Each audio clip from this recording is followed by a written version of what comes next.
We are now the 14th Sunday in Ordinary Time. Can I invite you to reflect on the wonderful readings of today? During the Ovi Fiesta in Wiesbaden last June 15, I was talking to a young lady with her friends. I mentioned to her that we are going on a pilgrimage to Medjugorje in Herzegovina the following day, so June 16.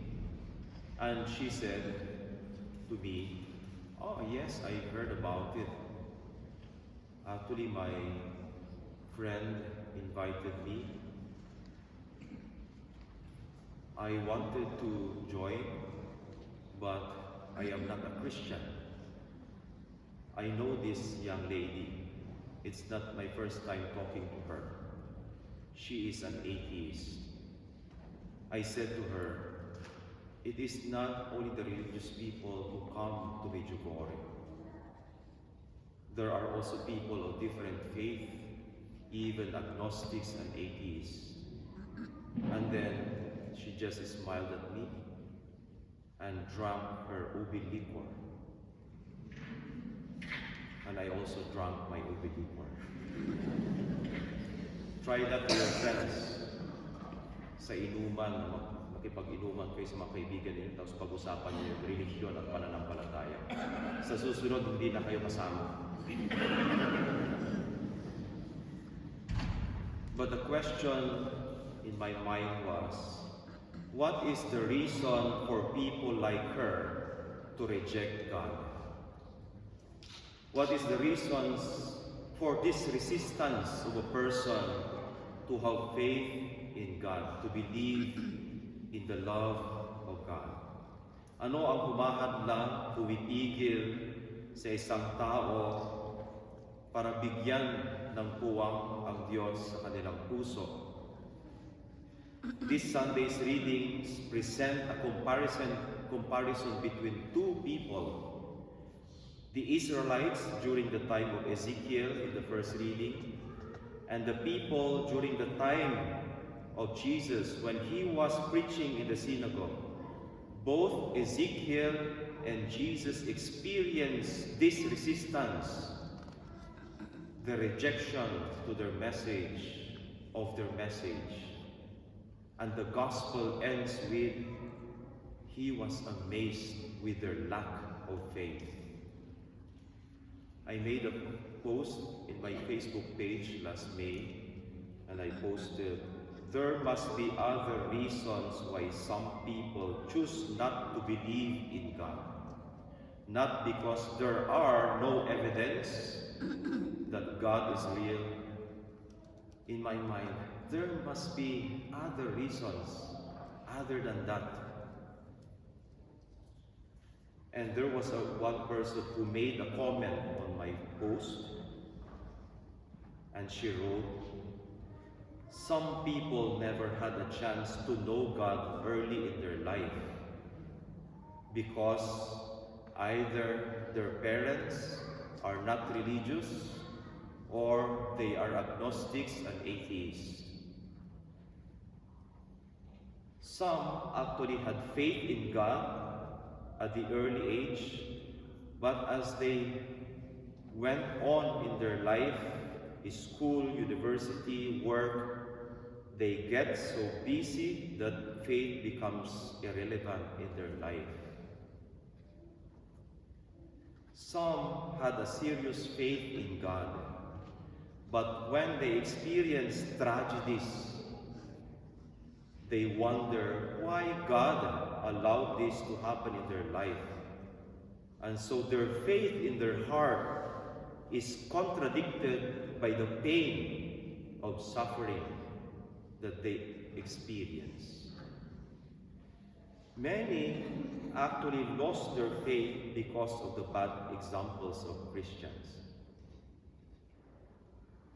They are scandalized by the bad behavior of those who consider themselves religious. These are the 4 reasons she wrote in answer to my questions, what are the other reasons why people choose not to believe in God? And I agree with all these reasons. But let me add another reason that we should not miss. I think another reason for this resistance to God is, kala ko nagsalita ang Diyos.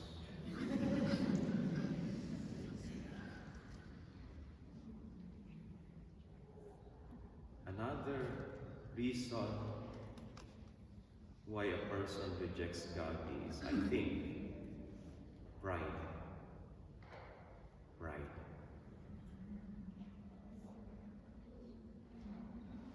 And we can learn this from the many saints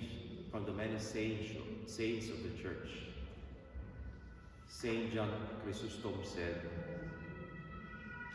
the Bible from the Old Testament to New Testament tells us pride is the root of all sin and sorrow. And humility is the mother of all goodness. What does pride mean?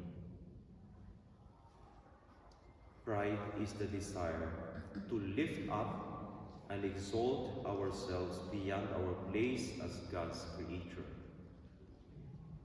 according to C.S. Lewis. The desire to exalt ourselves beyond our place as God's creature. Labis na pagtataas ng ating sarili, mas mataas kaysa sa totoong pagkatao natin bilang nilikha ng Diyos. You know the tactic that Satan used to tempt Adam and Eve not to believe in the wisdom and goodness of God? By telling them, you can be like God. Satan told Adam and Eve, why follow what God says when you can actually become like God? Humility, on the other hand, nandiyan pa ba kayo? Humility, on the other hand, teaches us we are humans. The word human comes from the Latin word humus, which means from the ground, from the earth, from the soil.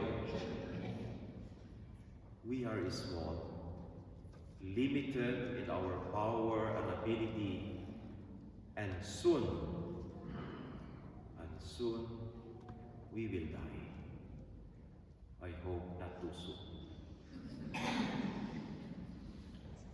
This is the lesson that St. Paul shares with us in the second reading. In his own personal suffering, he learned to be humble before God. In his letter to the Corinthians, Paul has these beautiful words. What do you have that you did not receive? If then you receive it, why do you boast as if you did not receive it? Let us reflect for a moment.